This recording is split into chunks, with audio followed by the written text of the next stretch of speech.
The makers of Camel cigarettes present Dick Powell as Richard Diamond, private detective.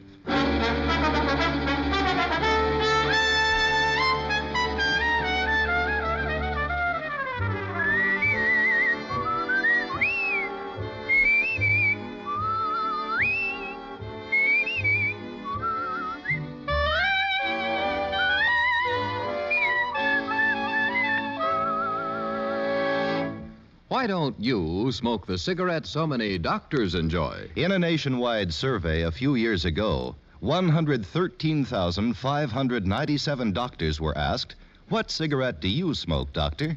The brand named most was Camel. It was true then.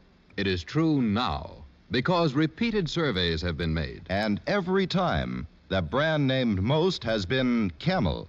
Yes, these surveys show that more doctors smoke Camels than any other cigarette. Why don't you smoke the cigarette so many doctors enjoy?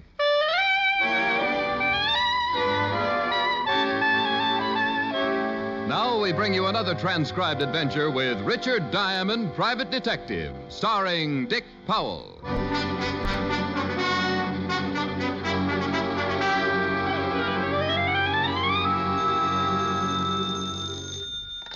Diamond Detective Agency, Mr. Diamond speaking. Excuse me, I must have the wrong number. Oh, is that you, Helen? This is me, Helen. Oh, well, I thought maybe you might be a client. How are you, dear? Well, I'm fine, but what's wrong with you? Wrong? Yes, what means at Diamond Detective Agency, Mr. Diamond speaking? You usually come on the phone like Roy Rogers and his horse Trigger. How come no slogans? Well, to tell you the truth, dear, I couldn't think of one this week. Anyway, aren't you the gal who's always after me to get some culture? This is culture? Ain't nothing else but.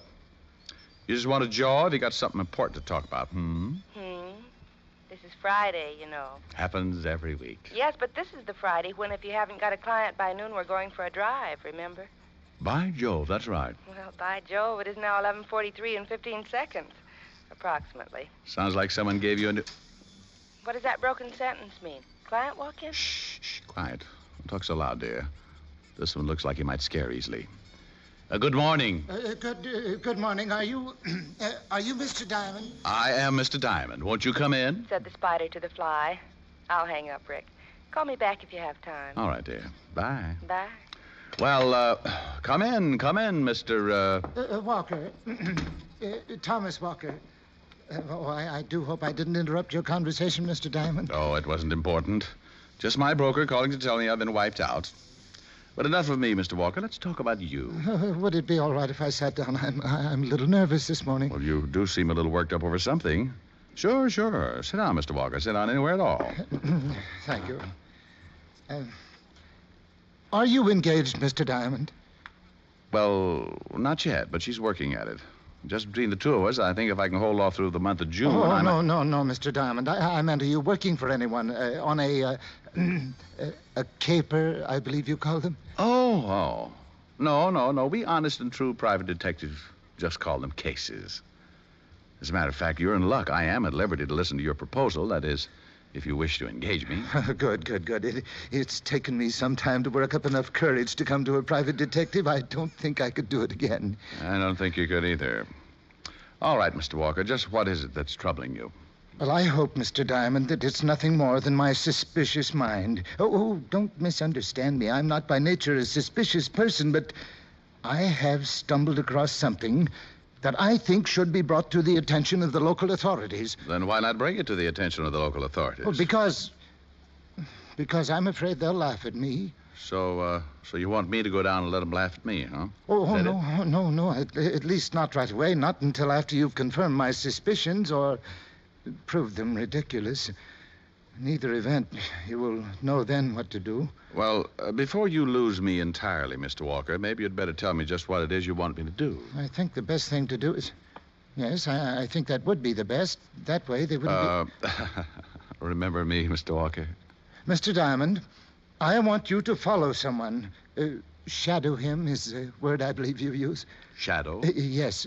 You do that type of work, don't you? Oh, well, occasionally. Just who is it you want me to shadow, Mr. Walker? Carter, I believe his name is. Joseph Carter. He must be the ringleader. Oh, this Joseph Carter leads a ring? Well, as I said, Mr. Diamond, these are only my suspicions. If you're going to laugh at me, Now, take it easy, Mr. Walker. I'm just trying to get as much information from you as I can. Who is this Carter fellow, and where can I get in touch with him? He's a chemist. At least he's supposed to be. And I don't want you to get in touch with him, Mr. Diamond. I just want you to follow him. Oh, it could be disastrous if you spoke to him about my suspicions. Mr. Walker, you may not believe this, but I don't even know yet what your suspicions are. And I think it would be best if I didn't tell you. Oh. That way you can form your own opinions about what is going on. Mr. Walker, this is getting tougher as you go along. I don't even know where to find this Joseph Carter. I have that all arranged, Mr. Diamond. Rather clever plan, too, if I do say so myself. Oh? You see, I'm meeting him for lunch, and he thinks we're going to talk about his wife. By Jove, that is clever. Yes, isn't it? Now, after lunch, that will be around 1 o'clock, I'll drop him off on the corner of First and Elm. Do you know where that is? Uh-huh. Good. Now, my car is a blue Essex sedan. When you see it pull around the corner, you be prepared to follow whoever steps out. Oh, gosh, I haven't done this since the correspondence school sent me my diploma. All right, Mr. Walker, what happens then? Then, Mr. Diamond, you stay with him night and day. You do have operators who work in shifts, don't you? Oh, sure. Oh, good. Now, the important thing is to impress upon your men the seriousness of what they're doing. Under no condition are they to let him out of their sight. Oh, that's a cinch.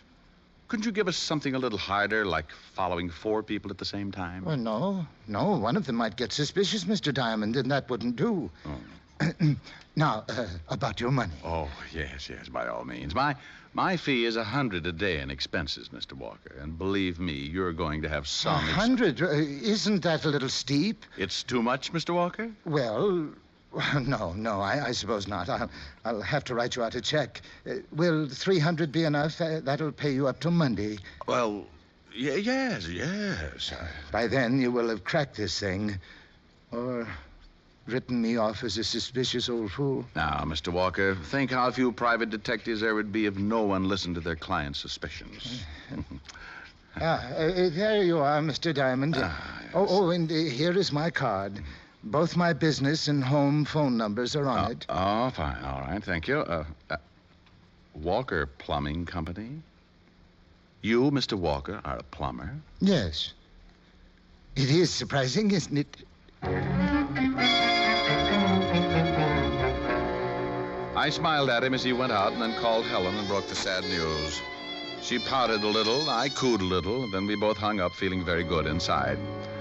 I had an hour to kill, so I decided to get a little fresh air. I was half a block from my office building when a whole ounce of imported perfume floated out of a doorway. It circled around a while and finally settled over my eyes. What I could see through the haze would have caused any airline pilot to come in for an emergency landing. And even though I don't fly myself, I put the flaps down and kind of slowed up a little. Why, Mr. Diamond, I do believe you're staring. Oh, sorry.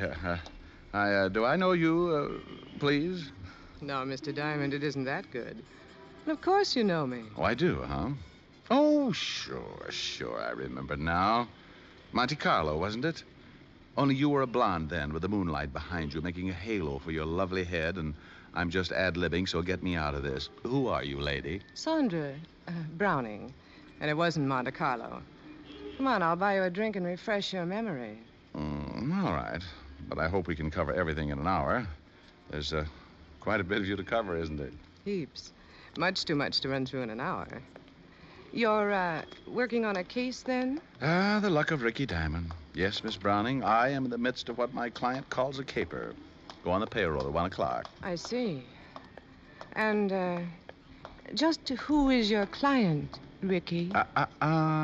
We were going to talk about you, remember? Oh, but I'm so dull, Mr. Diamond, and you're so fascinating. True, yes. This place look all right? Fine. Intimate, isn't it, Mr. Diamond? Oh. Say, just how well do we know each other? Can't you tell? Honey, right now, I probably could even tell you my name. And, I'm beginning to need that drink more and more. Shall we go mingle with those strangers? Stranger?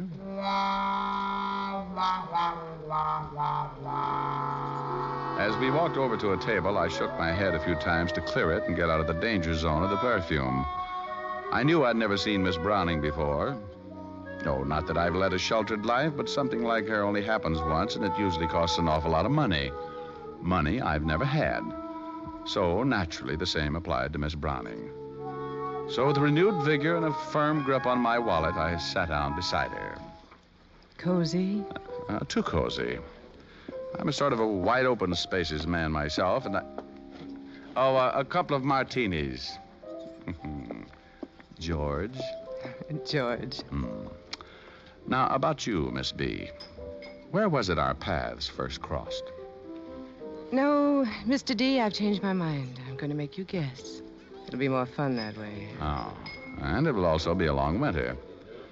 Now, if we're going to get anything accomplished, maybe you better start talking. An hour goes pretty fast. What happens in an hour that's so terribly important, Mr. Diamond? A guess. I don't want to guess. I want you to tell me. You know, we may run out of things to talk about any minute now.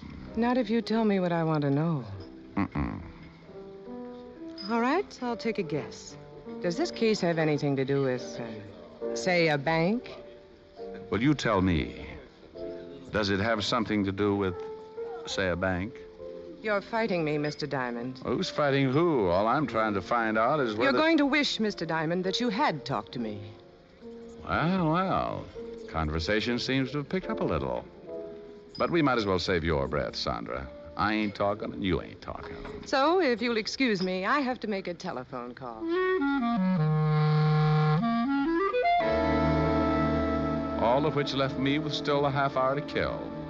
I paid the check and then dropped by the 5th Precinct to say hello to Walt Levinson. He was sleeping, so I tiptoed back out and headed for the corner of 1st and Elm. I'd been there about 5 minutes when a guy whose face looked vaguely familiar came up and said, Excuse me, is this a bus stop? No, but there's a cab stand a block down the street. Oh, thanks. I might have stood here for 3 days. How's that? I saw you waiting around, so I figured it was a bus stop. Guess I'll have to take a cab now. Say, if you're waiting for one, maybe we can split the fare? Oh, no, thanks. Funny. I'd swear you were hanging around the 5th Precinct when I came out. Oh? How long ago? About 15 minutes. Well, come to think of it, it's possible that you did. I went in to pay a traffic fine. Yeah. Is that right? Speeding, was it? Yes, as a matter of fact, it was. Those things do happen, you know. Oh, yes. Of course, the really interesting part about all this is that the 5th Precinct doesn't accept traffic fines. Huh? You have to go all the way downtown to pay them. You're kind of a smart aleck, aren't you? Oh, yes. Life of the party. Just give me a lampshade and a bustle, and I'm a... Hey, what's the idea? A car spun around the corner just as the guy shoved me. I landed in the street, but rolled over in time to see the front door open and a body come spilling out, sliding to a stop against the curb. The guy with the phony ticket hopped on the running board, and the blue Essex sedan lost itself in the uptown traffic. Now, all I could do was sit there and look at the crumbled form lying in the gutter. Mr. Thomas Walker had given me a check for $300. That was to last until Monday. For Mr. Walker, Monday was just 2 days too many.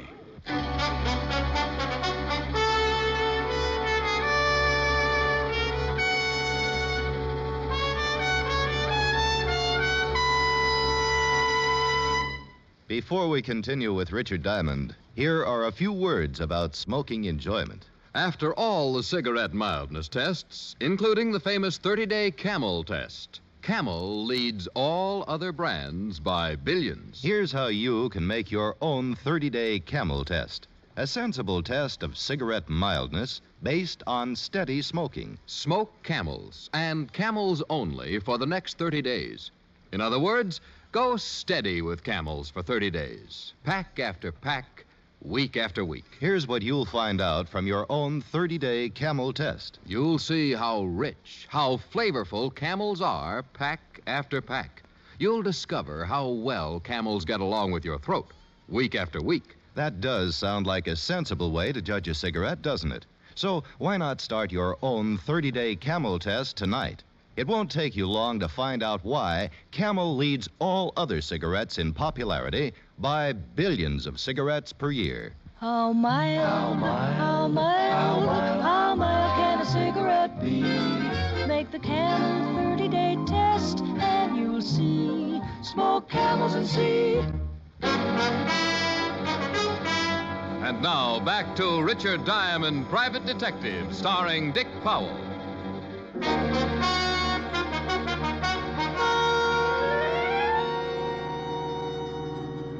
They abandoned the car about 4 blocks down the street, Rick. Too bad you didn't get a look at the guy behind the wheel. Everything happened too fast, Walt. Yeah. You feel all right now? Yeah, just swell.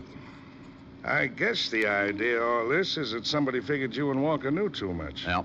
That doesn't make sense either, Rick. You said Walker wouldn't tell you a thing. No, but he gave me $300. Between now and Monday, I'm going to try to earn it. I could use the help. You got any idea who was gunning for him? No, not exactly. But whoever it was kept pretty close tabs. He was followed to my office. He tell you that? Uh-uh. Then how do you know? Well, indirectly, a girl named Sandra Browning did. She said something else that's kind of kicking around in the back of my head, too. Sandra Browning. Oh, that's the brunette you told me about? Yeah, she seemed to think Walker said something to me about a bank. But he didn't. No, but that's what makes it so interesting. Oh, drop me off at that drugstore, will you, Walt? I want to look up a phone number. Sandra? A fellow named Joseph Carter. Who's he? Supposed to be a chemist. Walker told me about him. Well, thanks for the lift, Fatty. If anything happens, I'll get in touch with you.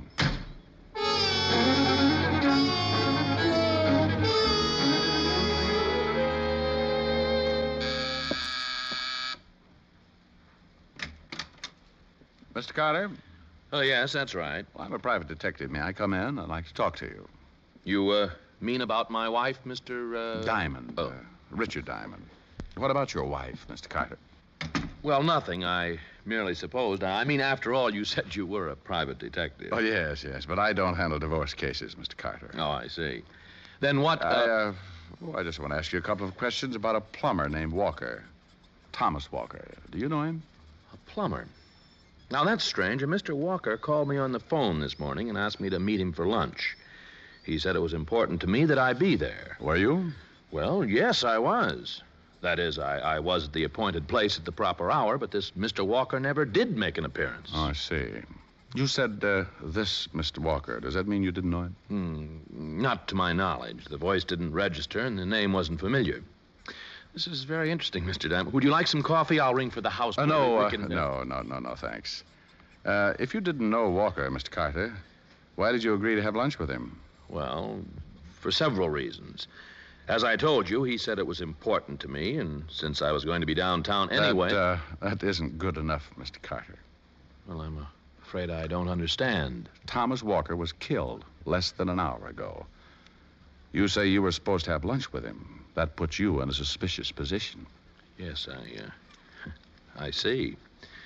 So that's what this is about. How did you get my name, Mr. Diamond? Oh, that isn't important. What I want to know is why you agreed to have lunch with someone you didn't even know. Well, this Walker fellow, he said some things over the phone. What kind of things? About my wife. He said it would be to my advantage to meet him and discuss it. Under these circumstances, I had nothing to lose, so I agreed. Under what circumstances? Well, you see, Mr. Diamond, my wife and I are, well, we're drifting apart. Mm-hmm. She's been seen with another man, a fellow named Dave Johnson. Dave Johnson? Who's he? Chap I sold my shop to when I retired last month. He and... Oh, excuse me. I didn't know you had company. Oh. Well, come in. Come in, Sandra. We were just... No, I won't disturb you. Go right ahead with... Oh, yes. Come in. This is my wife, Sandra. Come in, dear. Come in. I'd rather not. Oh, it's all right. I was leaving anyway. Come right in, Mrs. Carter, isn't it?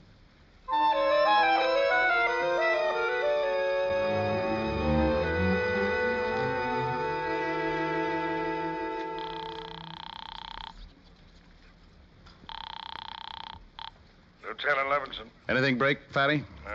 Nothing but my head. I've been doing some thinking, Rick. Well, since you've already pulled the punchline, go ahead. What? Oh, Look, Rick, you said this Sandra Browning. Carter. Browning's a phony. You know, someday you're going to meet a girl that gives you a right name and you won't know how to react. That's the trouble with guys. As soon as you have finished the discourse, Fatty, we get back to the plot. What have you been thinking? Well, you said that this Miss Carter... It's Mrs. Carter, Walt. Will you stop that? I don't care if it's Mrs. Whippenpeffel. I want to know what she said. She did say something about a bank, didn't she? She did? Yeah, and you said something about a guy named Joseph Carter who's a chemist. Walt, so help me. If you tell me they're married, I'll throw this phone from here to the 5th precinct. You do, and you'll never find out the startling news I'm about to unfold. All right, unfold. It's better. On the corner of First and Elm, on the very corner where you nearly met your demise, there is a bank. That's very interesting. You're darn tootin'. Right next door to this bank is a small shop with a sign painted on the window. Pretty good sign, too. Somebody took a lot of pains with it. Walt, All right. Maybe it doesn't mean anything, but the sign says Carter Chemistry Corporation. Oh, that's what you've been thinking about. Yeah. Only now it's even more interesting because of this Sandra Browning Carter girl. It's a definite connection. Uh-huh. With Walker, the plumber, making the connection. Well, thanks, Walt, and, bye.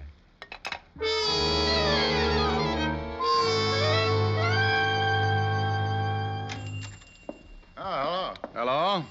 I'm looking for Mr. Carter. Is he in? Ain't nobody here but me, and I'm getting ready to leave. Closing up a little early, aren't you? It's only 4 o'clock. Oh, I see you're doing a little repair work in the back of the shop there. Yeah, I had a little explosion in here a couple of days ago. Oh, must have ripped up a little plumbing down that close to the floor. Yeah, we're getting it fixed up. Sorry to rush out like this, buddy, but you know how it is. Friday afternoon, weekend coming up, you know. Oh, yes. Well, when you see Mr. Carter, just tell him Horace Crutchmeyer was in to see him. He'll understand. Horace, well, tell you the truth, Horace, Mr. Carter don't come around here no more. He's retired. Sold out everything, lock, stock, and test tube. Oh, is that so? Well, I'll get in touch with him at home. See you. Yeah, see ya, Horace.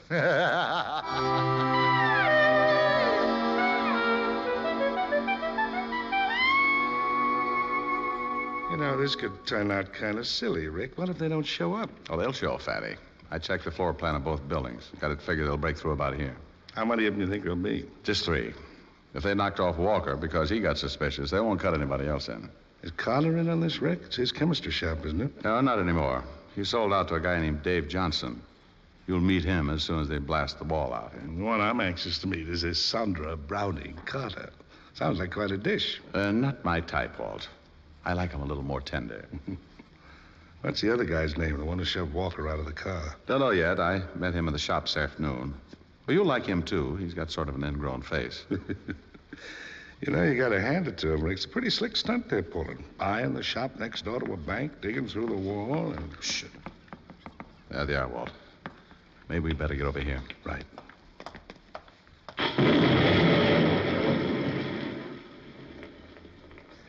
What'd I tell you? Ever see anything so easy in your life? Dave, does he have to keep talking? Can't you make him Look, keep both quiet? of you knock it off and let's get busy, huh? We've only got till tomorrow morning. Hit the lights, Rick. Okay. Hey, Well. Why, you... Now, play it smart.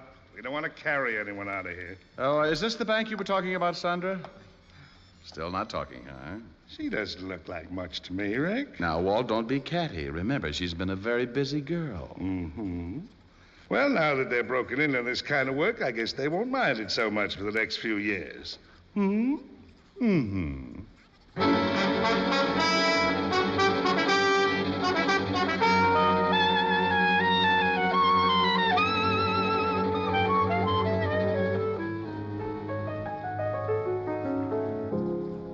But, Rick, Hmm? why did Walker want you to follow Joseph Carter? He didn't have anything to do with this, did he? No, but Walker thought he did. He tumbled to what was going on when he went in to repair the plumbing. Naturally, he figured Carter was behind it.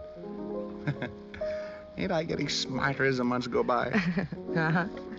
And speaking of months going by, Yes, dear. it will soon be June, you know. June. Oh, now there's a month to conjure with. Oh, do you mean it, Rick? Well, sure, June must be about my favorite. Let's see now. Don't I know a song with June in it? Oh, Rick. Let's see. June. Kind of a strange name to me, but, well, this might do it. Oh, it's a long, long while from May to December, but the days grow short when you reach September, when the autumn weather turns the leaves to flame. One hasn't got time for the waiting game. Oh, the days tumble down to a precious few. September, November, and these few precious days I'll spend with you. These precious days I'll spend with you. Why, you faker, you. There wasn't a single June anywhere in that song. Come to think of it, there wasn't. You want to try again? I guess not. Something else you'd rather do? Honey, what an opening that is. Come here. Now, that's what I've been waiting for. More. More? More? Honey, stop. If this keeps up, I won't be able to hold off till June.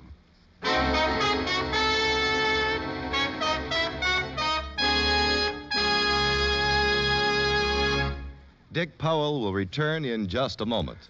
What's America's most popular cigarette? Camel is in the lead by billions of cigarettes per year. One reason is Camel's rich, full flavor. A flavor no other cigarette has. And another reason is Camel's pack after pack, week after week mildness. Tonight, start enjoying the one cigarette America enjoys most. It's Camel, of course. Yes, of all the cigarettes on the market today, Camel is in the lead by billions of cigarettes per year. How mild, how mild, how mild can a cigarette be? Smoke Camels and see. Here's Dick Powell with a special message. Thank you. Ladies and gentlemen, to bring a little extra cheer and comfort to our hospitalized servicemen and veterans, the makers of Camels send them thousands of packs of gift Camels every week. This week, the gift Camels go to Veterans Hospitals, Clarksburg, West Virginia, and Miles City, Montana. U.S. Naval Hospital, Corona, California. U.S. Army Station Hospital, Carlisle Barracks, Pennsylvania. The Military Air Transport Service, which evacuates virtually all overseas wounded personnel. Now, until next week, enjoy Camels. I always do.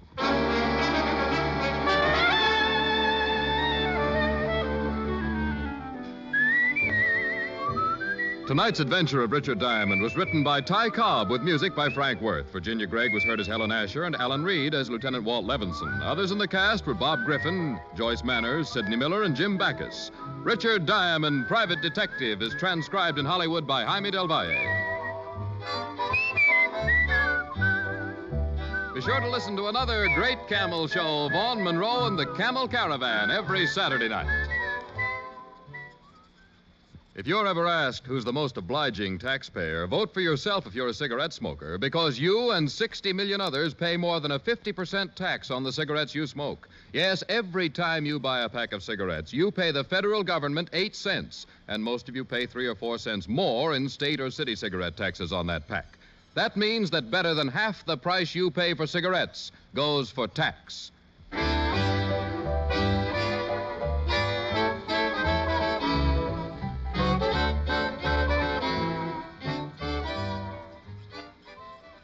Listen next week for another exciting adventure of Richard Diamond, starring Dick Powell. Now stay tuned, for This Is Your FBI, followed immediately by Ozzie and Harriet over most of these stations.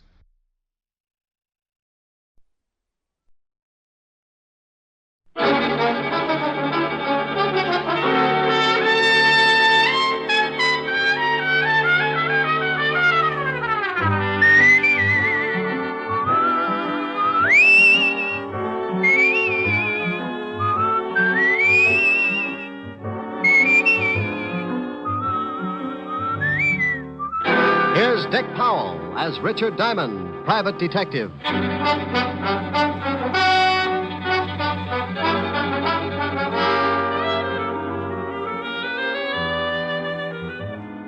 Hello there. This is Diamond. I have a little office on Broadway at 53rd Street. And if you happen to be in the neighborhood sometime, you might notice a sign on the door. It reads Diamond Detective Agency. Yeah, that's how I make a living, such as it is. I sit at my desk behind that door and wait for someone to come in and hire me. Eventually, trouble works its way into someone's life and gives him a shove in my direction. He tells me about it, and I listen with the attitude of a father confessor. When he's done, I dry my eyes and tell him what I think. What I think really doesn't matter, because it's just a shortcut to $100 a day in expenses. Sure, you can hire a guy for less money, but when I work, it's for a price I figure I'm worth. It's got to be that way because sometimes the work's a little dirty, and I have to swallow a lot of pride. I get mixed up in everything from simple divorce to muscle-bound homicide, and when trouble can't find me a client, it starts working on yours truly, and I wind up in a corner. I guess trouble figured I was just about due for a squeeze play because one night last week, 2 lifers in the state pen started working me into their plans.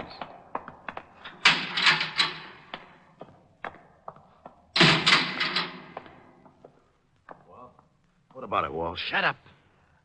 Wait until the guards pass.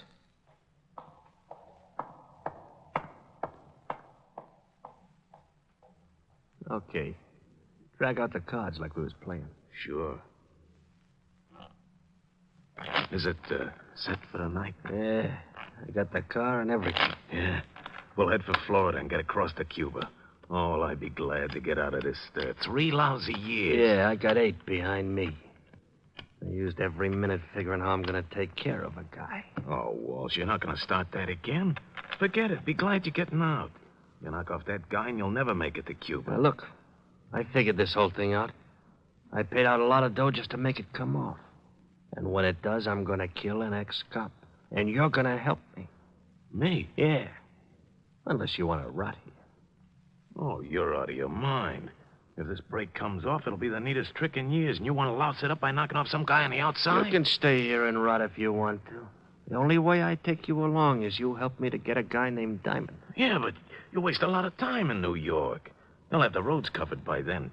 Look, just because this Diamond guy knocked off your brother on that bank job, You bust out of here, it's on my terms. Now make up your mind, it's getting late. Okay. Give me the layout.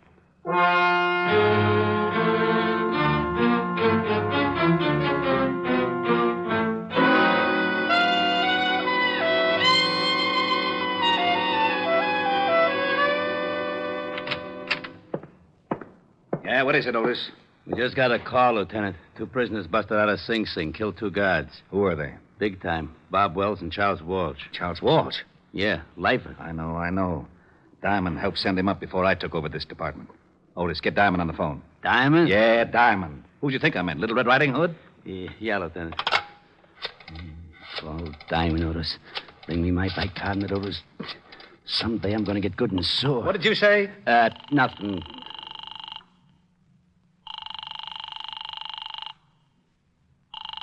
Nuts. Now what's the matter? His office don't answer. Give me that phone. Huh? We've got to find him before Walsh does. Maybe he's over at Helen Asher's house. All right, Otis, stop standing on one foot. You can leave.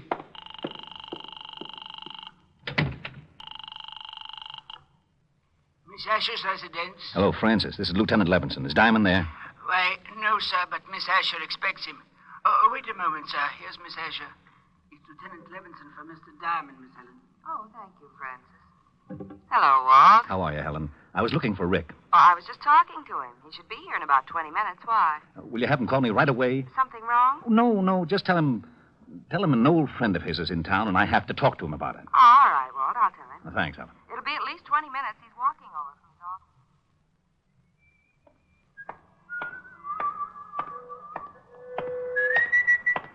office. Okay, Diamond, hold it right there.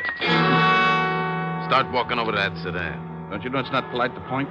Look, laughing boy, I got a big gun in my pocket. Well, I'm proud of you. Now I thought it was a crossbow. Get moving. Okay. I'd never seen him before. He was a tall guy with a scar on his chin. He walked me over to the sedan and opened the door. He moved in close and shook me down. He relieved me of my .38 and motioned me into the front seat. I slid in and he started to follow, so I kept one leg out in front of me and kicked him in the face. I couldn't get enough leverage to cool him, but it gave me enough time to get out the other door and start making like a miler. I looked over my shoulder and saw him climb out holding a bloody nose. I knew he wouldn't take a shot unless he got close enough to make it count. So when he started after me, I ducked into the subway. I found a dime and went through the turnstile. A train was getting ready to pull out, so I pushed my way on just as the gunner came down the stairs. He certainly wasn't happy to see me go. He didn't even wave goodbye. Wait a minute, you! Wait! Oh, nuts. My nose. Got away from me. How do I call like that?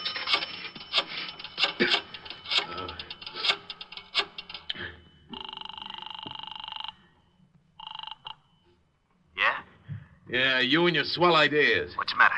I waited for Diamond outside his office like you said. I started to hustle him in the car and he kicked me in the face. Oh. I think my nose is broken. You stupid. I told you to be careful. Yeah, sure you did. You think I like getting booted in the nose? Look, if you want Diamond so much, you get him yourself. Maybe you can tell me how you're going to get to Cuba without me? Huh? Oh. Well, what do you want me to do now? I still want Diamond. Yeah, but he jumped the subway train. How am I supposed to find her? I found out he's got a dame over on Park Avenue. Pick her up, bring her over here. Pick her up? I'd give you the chair for kidnapping. I'll use her to get Diamond. Pick her up if you want to get out of the country. Yeah, but a now, snitch... Look, I busted you out of the store. I can bust you right back in. No. Now, pick her up. Her name is Helen Asher. She lives at 975 Park. Well, what if someone else is there? What if there is? You want me to stop over making a fourth for Bridge? Get him out of the way and bring the dame to me.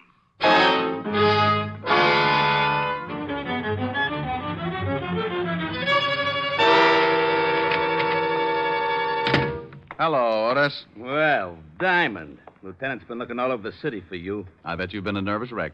I wouldn't care if you fell off the George Washington Bridge, Shamus. Why, Otis? And after all, we've been to each other. Nuts. You better go on in and see the lieutenant. Sure. Hey, Sergeant. Yeah? When are you going to get some new shoes? If yours turn up any more in front, you'll have to ski to work. Hello, Walt. Rick, we've been looking all over for you. Why don't you cops get on the job? It's getting so it isn't safe for a citizen to walk the streets at high noon. What are you yakking about? Well, I leave my office to go to see Helen, and some goon tries to hold me up. Well, you're lucky you didn't get it right then. Do you know who busted out of jail last night? Go on, scare me. Charles Walsh. He swore if he ever did bust out, he'd get you. Wow. That explains something. Why, what happened? This character tries to hustle me into a car, so I shoved my foot in his face and beat it into a subway. But it wasn't Walsh. Might have been Bob Wells. He busted out with him. I can tell you in a minute. Got a file on him? Sure. Otis, bring in the file on Bob Wells. Right away, Lieutenant. Oh, Walt, do you mind if I use your phone? Now, go ahead. I better call Helen. Tell her I'm going to be a little late. Well, I just talked to her and asked her to have you call.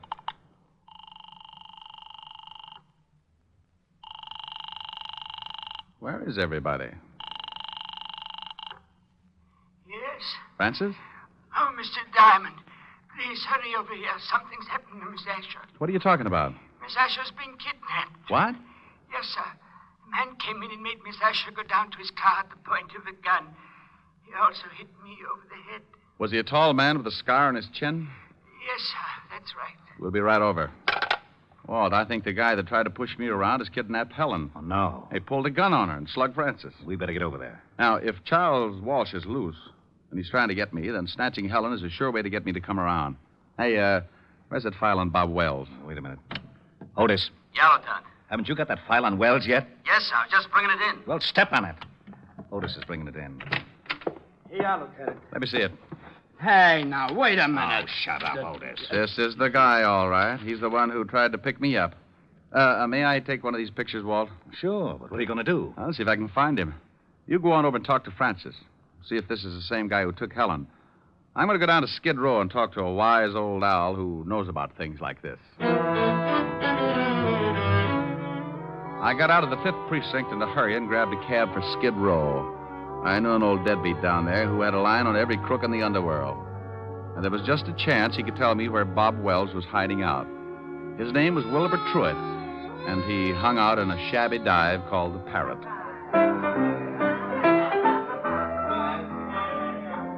Hello, Wilbur. What? Egad, you at the piano, strike up a chorus of My Buddy, for the wandering boy has returned. Look, Wilbur. I would rise and bow from the waist as befits the occasion, but I fear that some sterno I accidentally came in contact with has rusted my spine, and I am forced to remain in a sitting position. I haven't got time to listen to the routine, Wilbur. I'm looking for someone. Here, take a look at this picture. Ever see this guy? Unless I have my morning constitutional, Buck, I can bring nothing into focus but a large bottle and a straw. Oh, waiter. Waiter, give me a bottle. You have arrived in the nick of time. I get that wonderful warm glow when you ask for a whole bottle. A snap comparison would be that of a happy mother smiling blissfully at a nursing babe. Okay, Wilbur, now tell me, do you know this man? One sip of strength, and I shall have the eyes of a carrot-stuffed feline.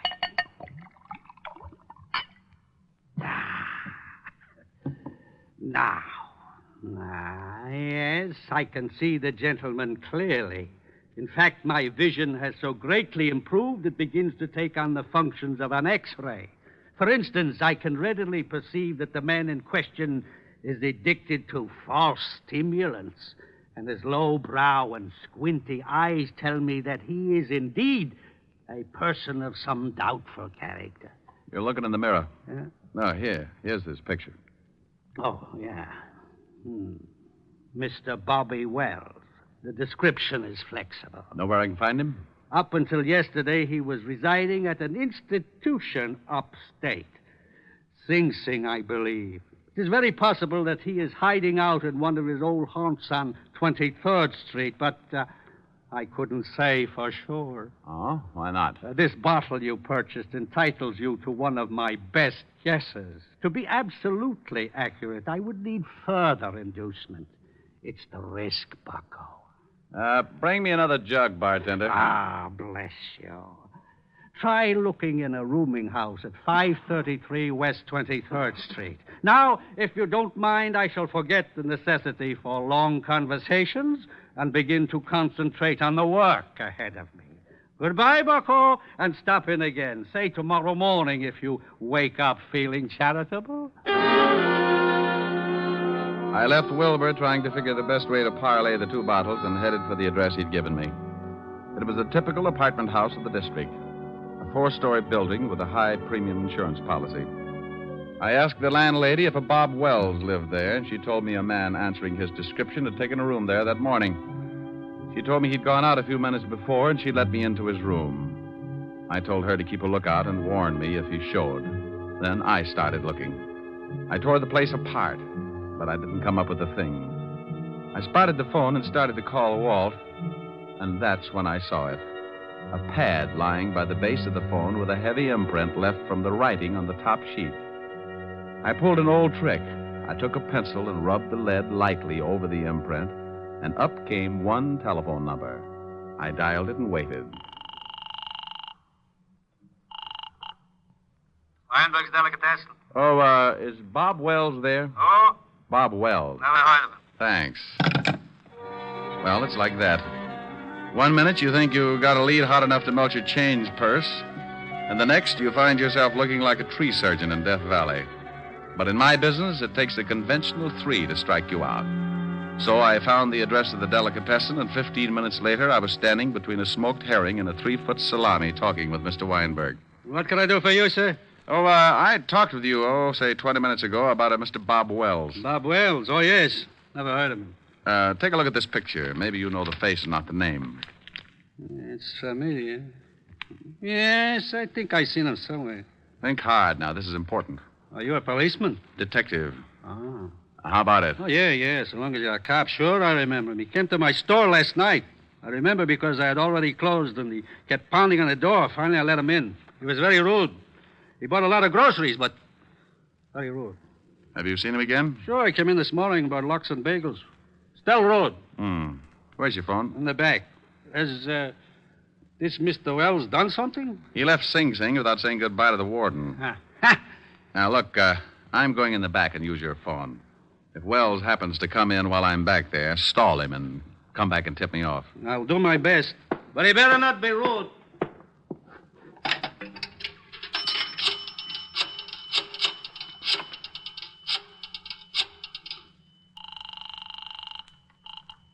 Homicide, Lieutenant Levinson. Hey, Walt, I'm in a delicatessen over on 24th Street. Yeah, Rick. I traced Wells this far, found out he's been buying food here, probably for Walsh. You think Walsh is hiding somewhere in the neighborhood? Yeah, that's my guess. They probably took separate places so they could move in a hurry if one hideout got hot. I'll be over there right away. Good.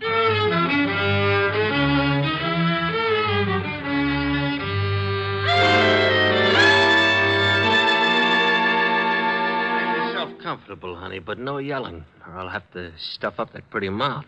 I don't understand this. Why did you kidnap me? I've been having a hard time getting in touch with your boyfriend, Diamond. Figure if his girl's in trouble, he'll come looking. I don't have a boyfriend. Sure. Play it straight. But you watch. Tonight I call your butler and tell him we got you. If Diamond wants you alive, he comes to a spot I got picked out. And he comes alone. I don't know any Diamond. Ain't she cute, Bobby? Yeah, cute. Want me to fix her so she forgets how to lie? No, I don't care if she claims Diamond's her uncle. Go on down to the delicatessen and get some food. I'm getting hungry. Okay. But I still think we ought to be getting out of town. In 1 hour, I call this dame's house. At 12 o'clock, I meet Diamond in the park. Then we get out. Why do you want to see this Diamond? Oh, we're old friends, baby. He sent me up for life. And he shot my kid brother full of holes. I just want to see that Diamond gets everything that's coming to him. You talk too much. You've got some bad habits yourself. Now get that food. And if you're too lazy to walk downstairs, I'll show you a shortcut. 3 floors, straight down. You can jump for it. Okay.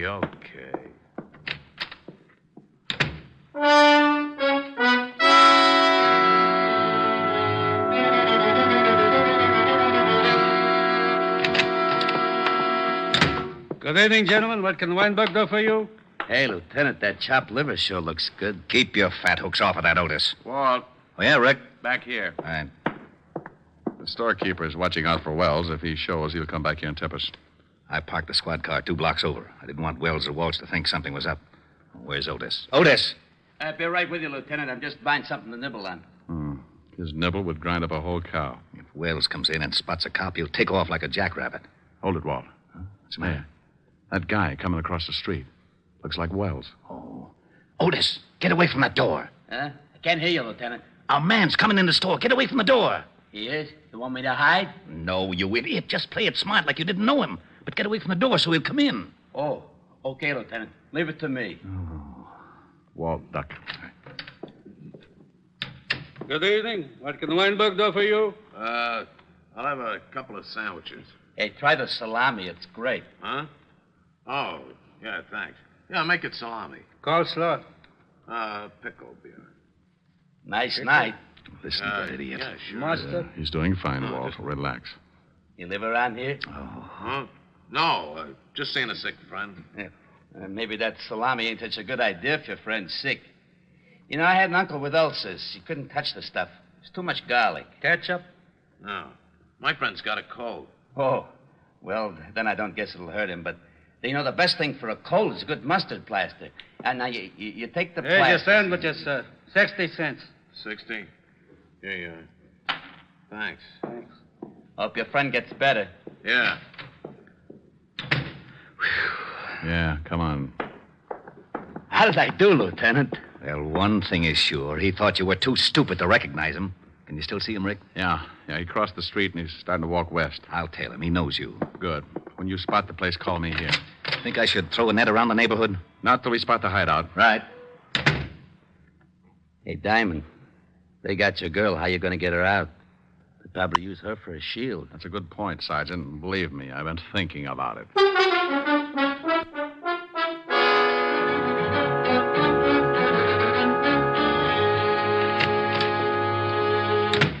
Here's the sandwiches. Swell. Hey, you only got 2. Oh, there was a cop in the delicatessen. A cop? Yeah, big stupid one. Listen, I told him I'm getting food for a sick friend, see? And he starts giving me all kinds of You sure you weren't tailed? Tailed? No, who tailed me? Cop stayed in a delicatessen. Okay. Here, honey. Have a sandwich. I'm not hungry. Oh. Suit yourself. Here, Bobby. Oh, thanks. Hey, when are you going to put in that call to this dame's butler? Right after we eat. Then we go to the park and wait for Mr. Diamond.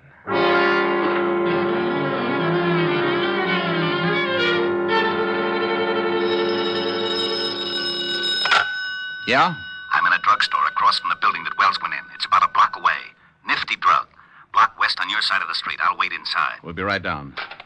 Come on, Otis. The lieutenant hasn't spotted. Okay. Thanks for the bagel, Whitebreak. That's all right, officer. Come back again when you can pay for it. Come on, Otis. Move your big feet. Okay. Hey, you got any brilliant ideas how we're going to get Helen out of there in one piece? No, I gotta admit I'm stuck. Why don't you get that bear trap mind of yours working and make yourself a hero? Well, maybe we could start a fire in the building. It'd have to come out. Oh, swell. There's nothing I'd like better than a well-done girlfriend. Well, I was trying. Yeah. Hey, wait a minute. What's the matter? Otis, remind me to kiss you on both cheeks. Hey, what are you doing? That's a firebox. I'm turning in an alarm. There. Oh, we're going to start that fire? No, but Walsh and Wells won't know there isn't one. When the trucks come and the firemen bust in the place, they'll think it's burning down around their ears. Yeah, maybe then they won't watch Helen too close, huh? That's the idea. Well, here's the nifty drugstore. Yeah. Rick, I've been worrying about something. Yeah, I know. How do we get Helen out? Yeah. Well, relax. Otis came up with a solution. Otis? Yeah, I turned in a fire alarm. And when the trucks get here, you can tell them what's up, and they can go in the building and make like it was on fire. Well, won't Walsh know it's a phony if he can't smell smoke? The chief can tell him it's blazing in the basement. When they hit the street, we can get enough firemen to shield Helen and then take Walsh and Wells. I'll call the precinct and have the block surrounded. We'll need lights if they make a break for it. Which apartment house are they in? That one, across the street.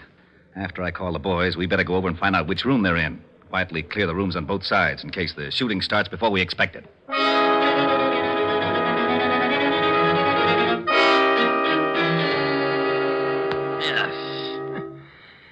Garlic upsets my stomach. How about that call? Yeah, right.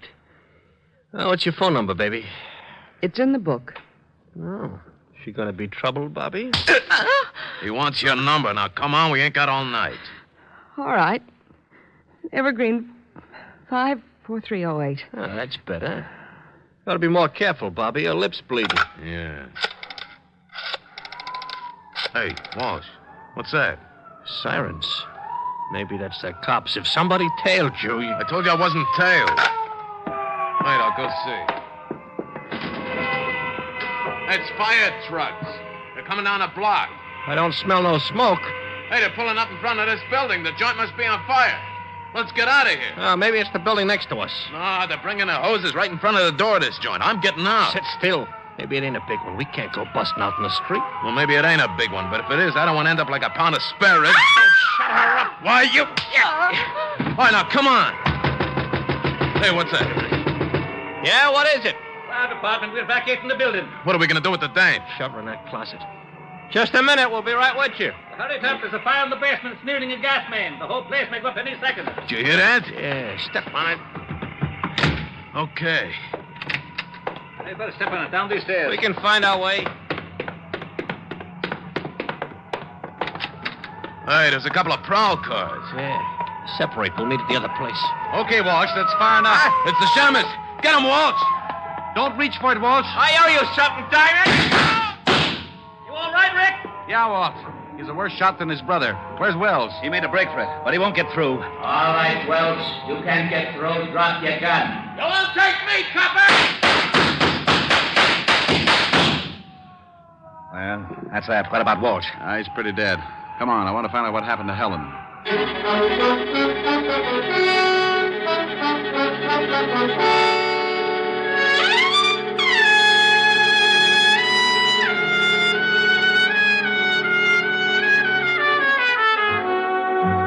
Well, Walt and I went up to the room and found Helen in the closet. We took her downstairs, and she cried a little on my shoulder. I like that. Makes me feel so protective. Walt cleaned things up and dropped Helen and me off at her place. An hour later, Helen got back to normal, and we relaxed on the couch and forgot about Wells and Walsh. How do you feel now, baby? Better. Want to get Francis to fix some dinner for you? Oh, no, I'm not very hungry. You can have some if you want. No. Want to play some canasta or something? But you always said it was a bad 200 game. Yeah, it is. Well, I forgot my jack. Silly. Want a neck? Ooh, what you said. Come here. No. Helen. No, I'm mad. Mad? What for? Because those two thugs ruined a wonderful evening. What's the matter? Want me to go? Oh, you idiot, of course not. I had a big surprise planned. You did? Yes. Believe it or not, I had 2 wonderful seats for South Pacific, and now it's too late to go. Oh, no. Oh, yes. Oh, well, I'm sorry, baby. I'd love to have seen it. Me too. Well, I'm not exactly Ezio Pinza, but I'll try to make it up to you. Oh, Rick, that's a wonderful idea. All right. What'll it be? Some enchanted evening? Oh, really? Me. A some enchanted evening.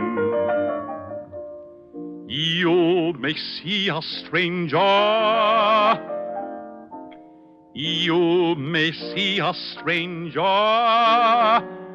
across a crowded room. Rick. What's the matter? I was just trying to make like Pinza. But, honey, it's safer for you to make like Diamond. Oh. And somehow you know even then, that somewhere you'll see her again and again. Oh, you're not Pinza, but it's wonderful. Thanks. Some enchanted evening, someone may be laughing. You may hear her laughing across a crowded room. Oh, really? And night after night, as strange as it seems,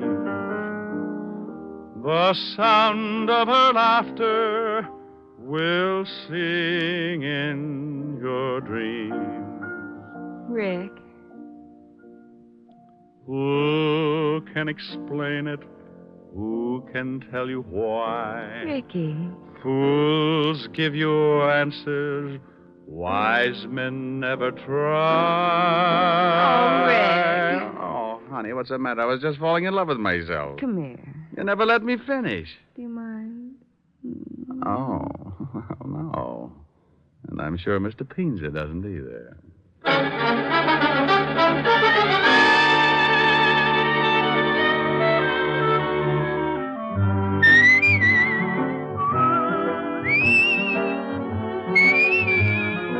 You have just heard Richard Diamond, Private Detective, starring Dick Powell. Helen was played by Virginia Gregg, Lieutenant Levinson by Ed Begley. Also in our cast were Wilms Herbert, Paul Frees, and Larry Dobkin. Music was under the direction of Frank Worth. Richard Diamond is written by Blake Edwards and directed by William P. Rousseau. Now, this is Eddie King inviting you to be with us again at the same time next week when we will again bring you Dick Powell as Richard Diamond, Private Detective.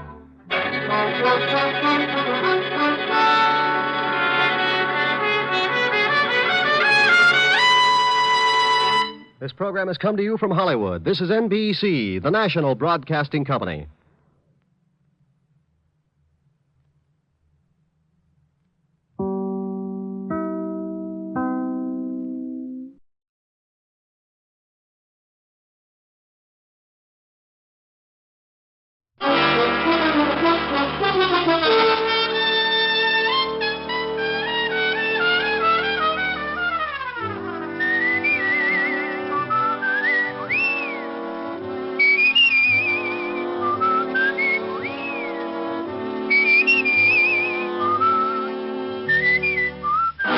Here's Dick Powell as Richard Diamond, Private Detective.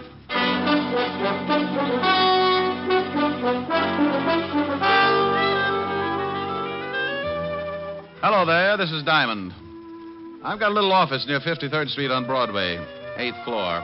My business? Trouble. What kind of trouble? Well, take your pick.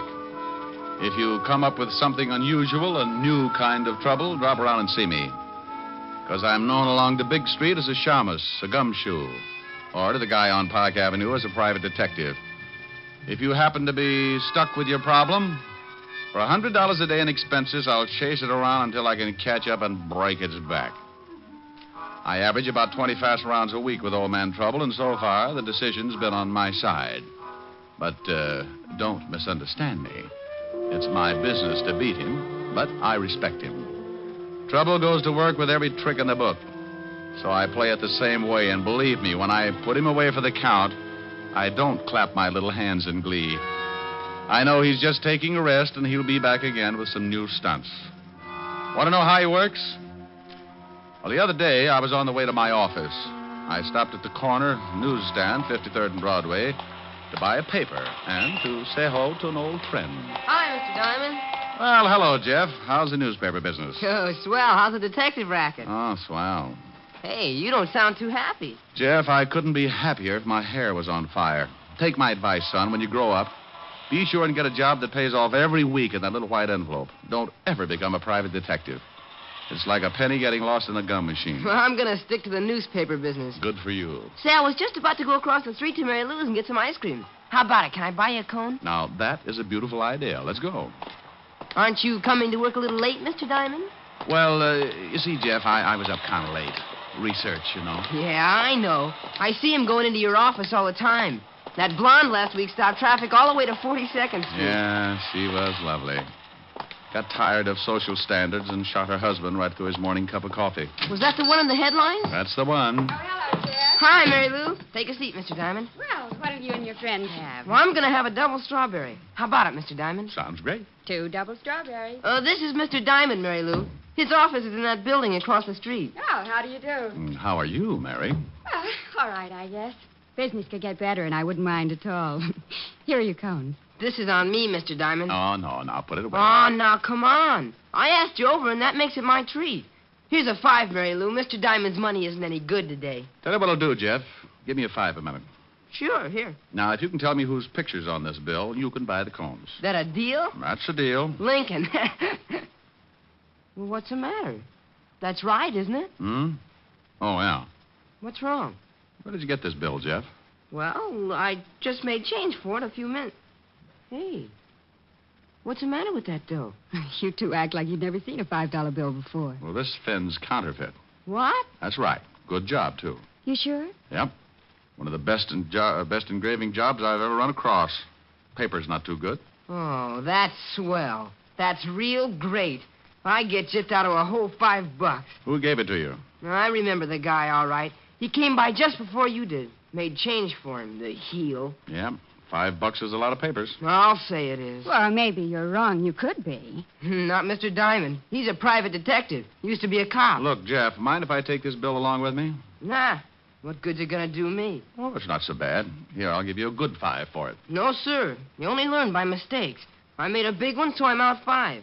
I'll get along. Look, it's worth the 5. I'm just buying it from you. Sure, Jeff. Go ahead and take it. Thanks a lot, Mr. Diamond, but I just can't. Okay, Jeff. Maybe I can find the guy who slipped this to you. Maybe we can get your 5 back. What are you gonna do? Take a run down to the 5th precinct.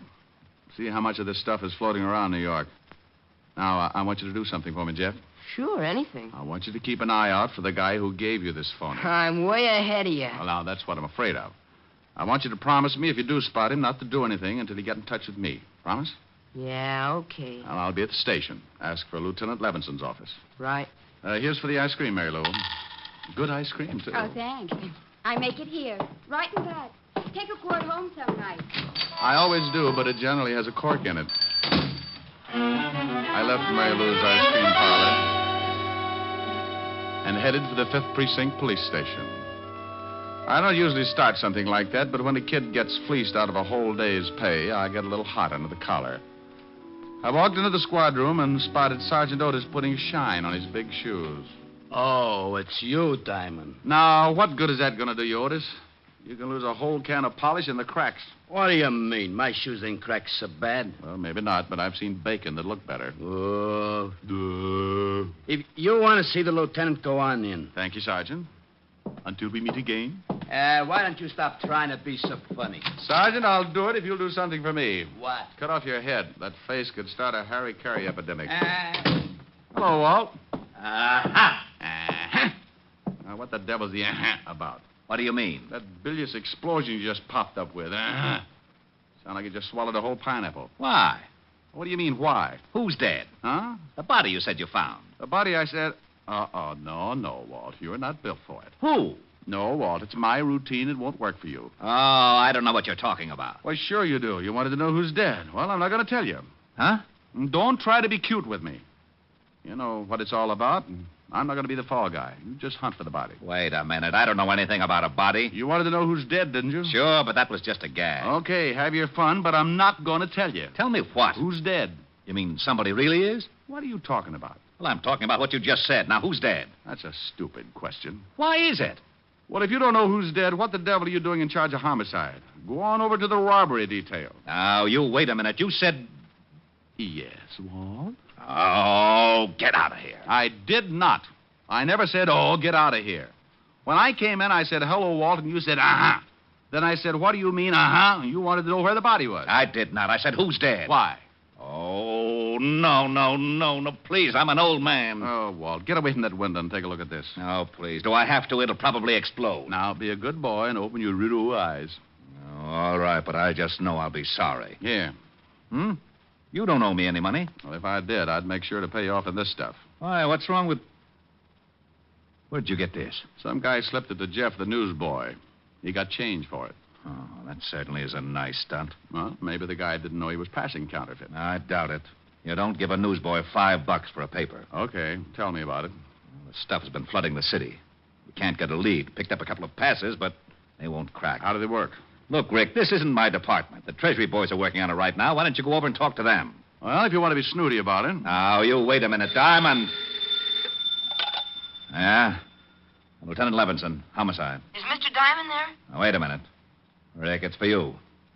Yeah, wait just a minute. Here, Diamond, and if you're mixed up in something... Walt, be quiet. Hello? Mr. Diamond? Yeah, Jeff? Yeah. I just spotted the guy who slipped me the phony bill. He went into the bar next to the ice cream parlor. You stay where you are. I'll be right over. I'll be at the stand.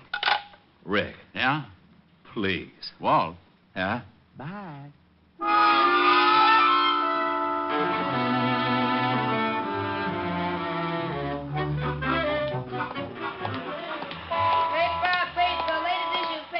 Jeff. Oh, Mr. Diamond.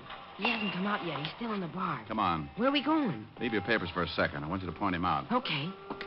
He's a big guy. You better be careful. Big guys always make me careful. You want me to go in with you? Just stick your head in the door and point him out, and then go on back to your papers. If I start bleeding, I'll scream. See him? No. Yeah, there he is. Over in that booth. Well. You know him? Yeah. Go on back to your stand. Oh, golly, Mr. Diamond, can't I? No, Jeff. Go on back. Okay.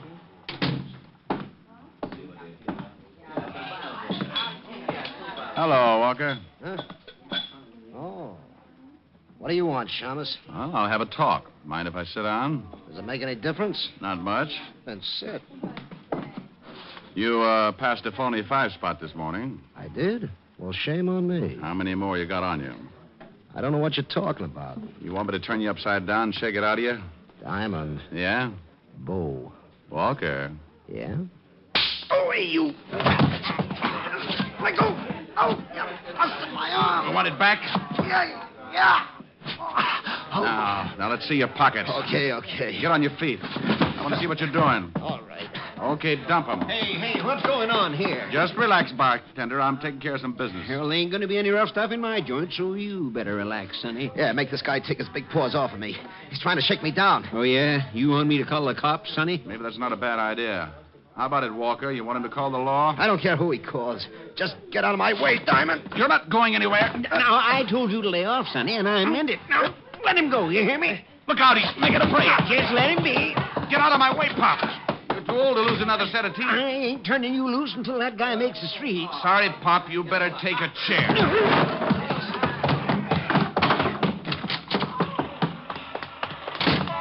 Mr. Diamond, what happened? You see which way you went? Yeah, there it goes around that corner. Stay at the ice cream parlor, Jeff, so I can get you if I need you. I took off like a seagull in the hurricane. I turned the corner and spotted my man jumping into a cab, so I did the same.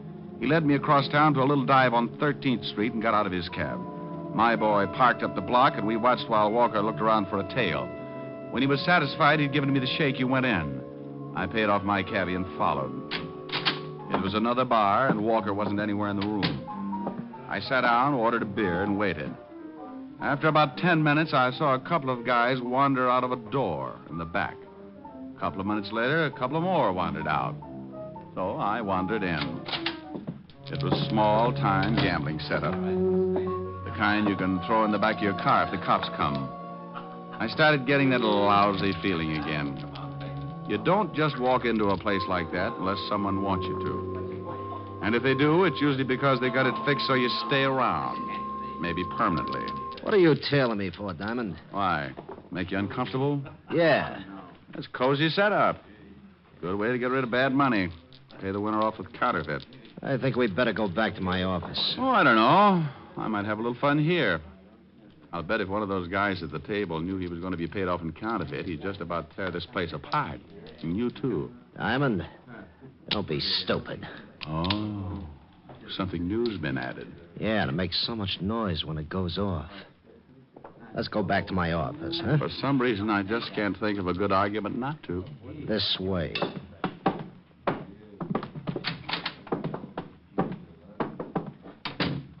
Have a seat. My ankles get lumpy when I sit down. Bad circulation. And stand on your head. It doesn't work. I keep talking to toes all day.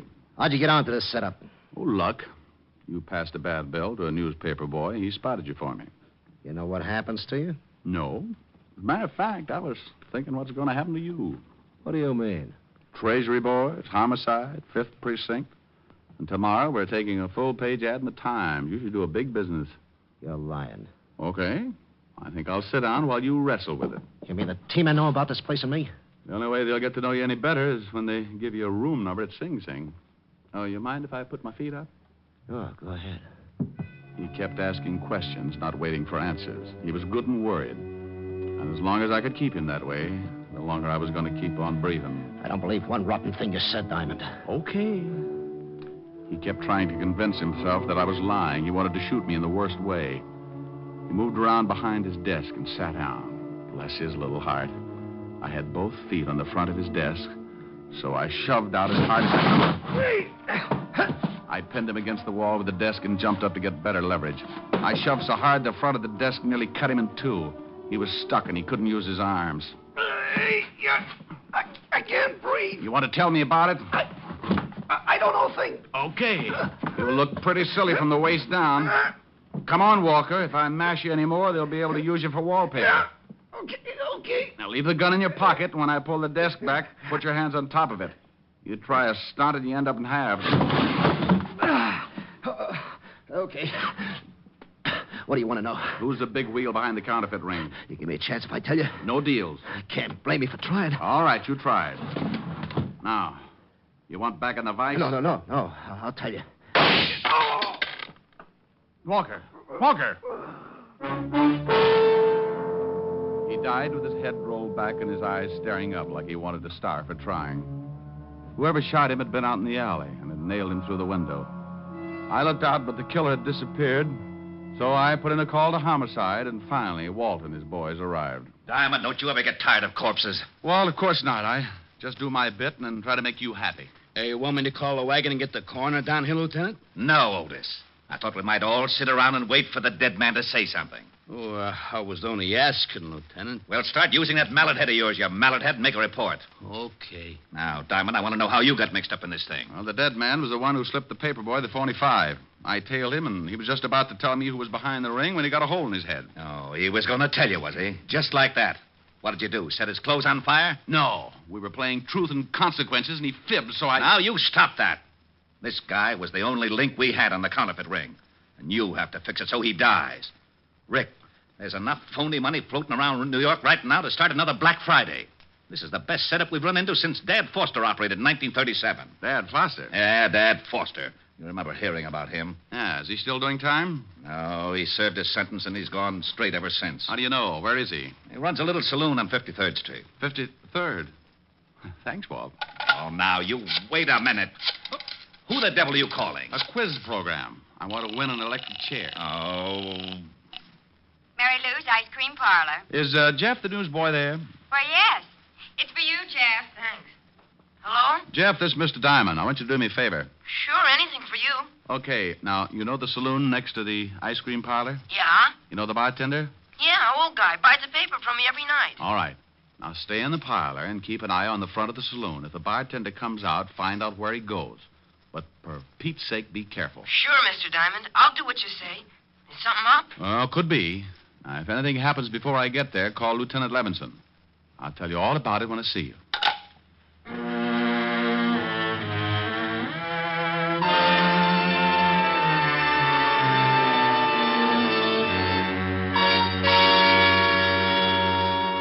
You're getting to be a pretty important fellow, Jeff. Phone calls now. Oh, that was Mr. Diamond. He wants me to stay here and keep an eye on the front of the saloon. Okay? Oh, sure, of course. But why does he want you to do that? Oh, it's something big, I think. Something to do with the bartender that works there. The bartender? Yeah. I'll just sit up in front here and keep an eye out. Look, Jeff, watch the store for me, will you? I've got to go in back and pack some ice cream to be sent out. Sure.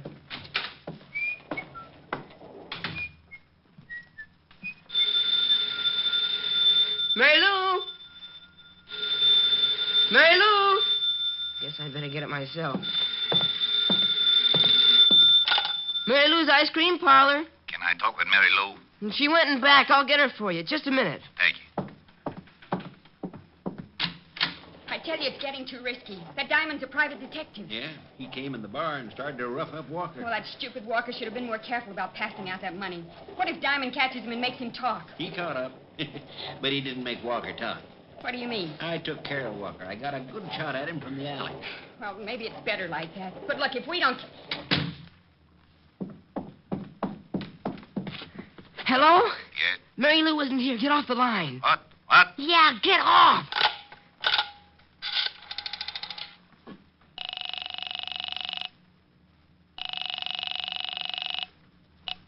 Operator, Get me the 5th Precinct Police Station. It's a matter of life and death. I'll connect you. Oh, golly, please hurry. I'm ringing. 5th Precinct. Is Mr. Richard Diamond around there? He said to call Lieutenant Levinson. Oh, Diamond isn't here. That is the lieutenant. You know where I can reach them? Yeah, but that's about it all. Who's this? I'm a friend of Mr. Diamond's. I'm in an ice cream parlor. Ice cream parlor. Look, son. No. I just heard someone say that they'd killed a man named Walker, and I think I know who's behind the counterfeit ring. What's the address? It's... Hello. Hello, kid. What's wrong? Hello. Good lucky we came out this way. I wonder how he hurt us. We walked back and opened the door. What are we going to do with him? Well, tie him up and gag him. There's a closet in the back, and we can put him in there until it's safe to take him out. But he's making too much trouble the way he is. Okay. I can get him back there. You better go on over to the bar in case someone shows up. All right. Later tonight, I'll take the kid down to the river and teach him how hard it is to swim when he's dead.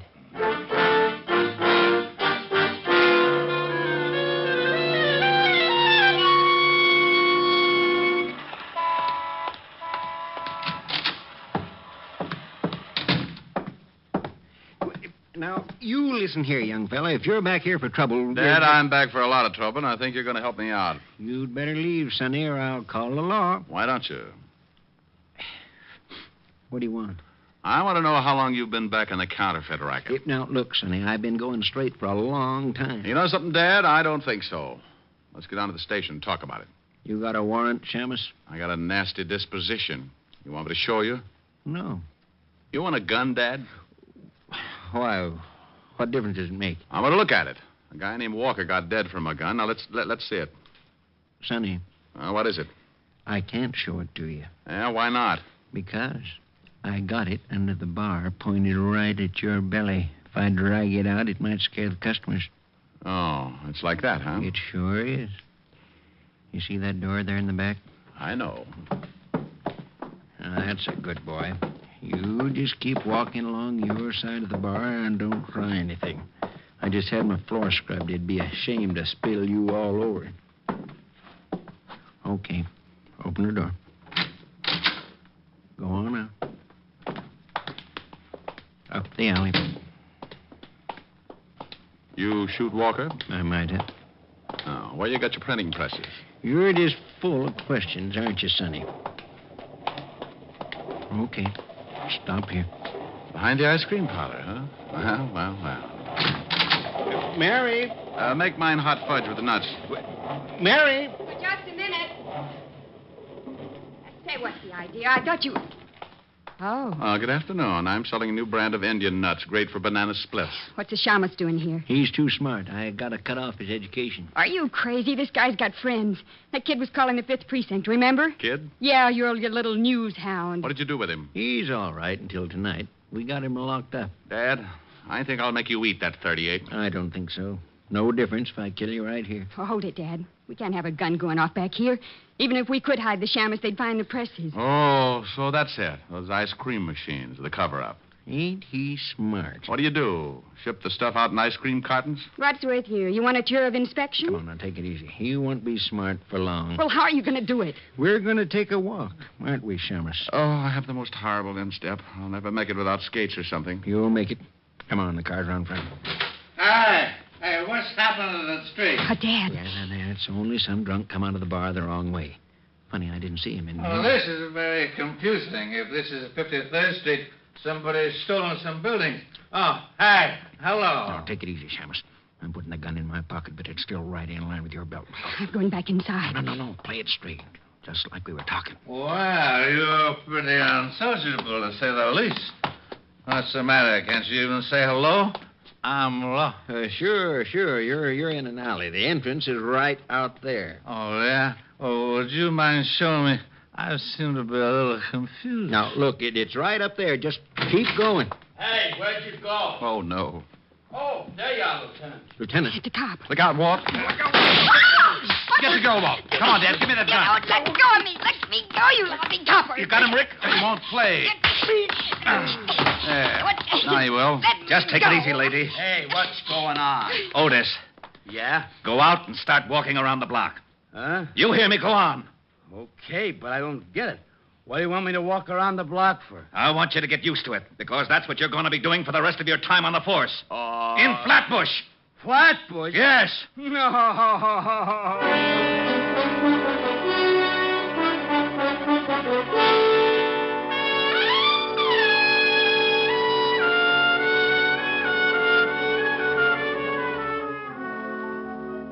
Gee, Mr. Diamond, thanks for the dinner invitation, but where are we going? Well, I'm going to introduce you to Miguel.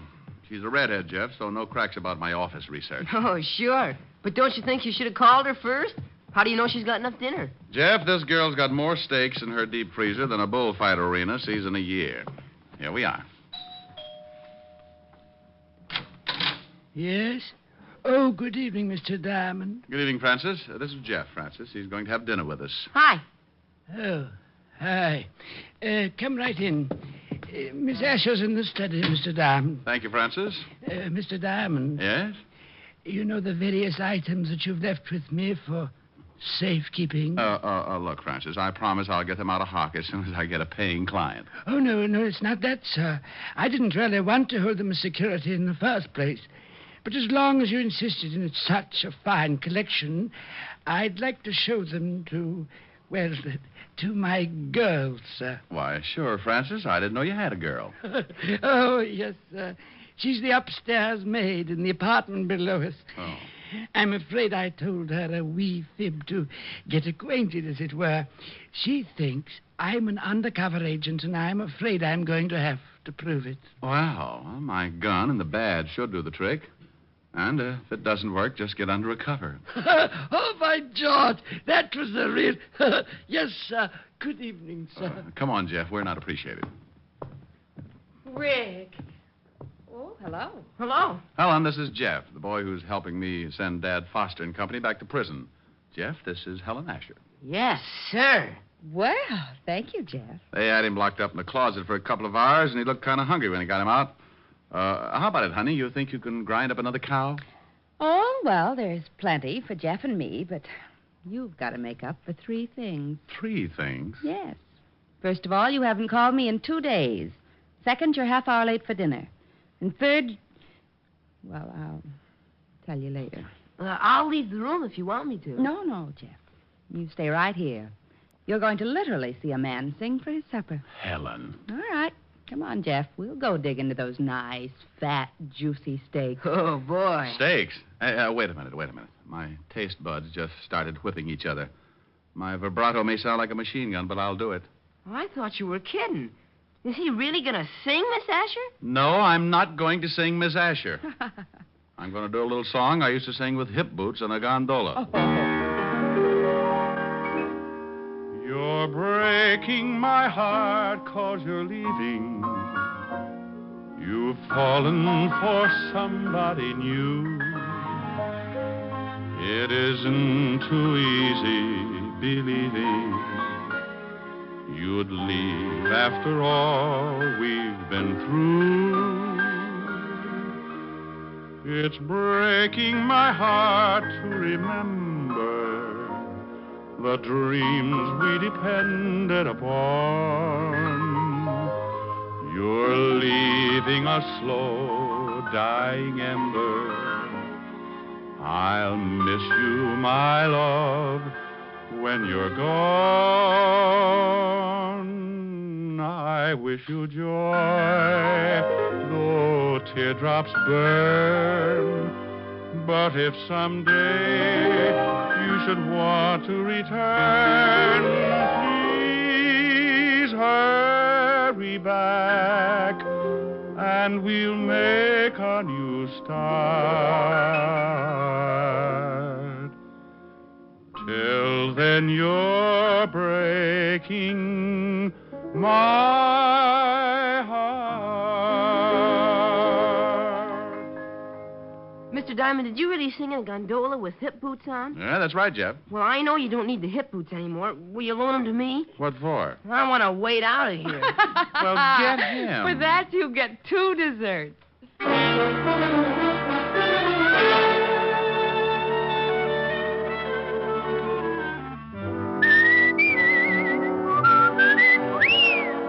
You have just heard Richard Diamond, Private Detective, starring Dick Powell. Helen was played by Virginia Gregg, Lieutenant Levinson by Ed Begley. Also in our cast were Wilms Herbert, Tommy Bernard, Sammy Hill, Lou Krugman, and Parley Bear. Music was under the direction of Frank Worth. Richard Diamond is written by Blake Edwards and directed by Richard Sandville. Dick Powell soon will be seen in the screen version of the best-selling novel, Mrs. Mike. Now, this is Eddie King inviting you to be with us again at the same time next week, when we will again bring you Dick Powell as Richard Diamond, Private Detective.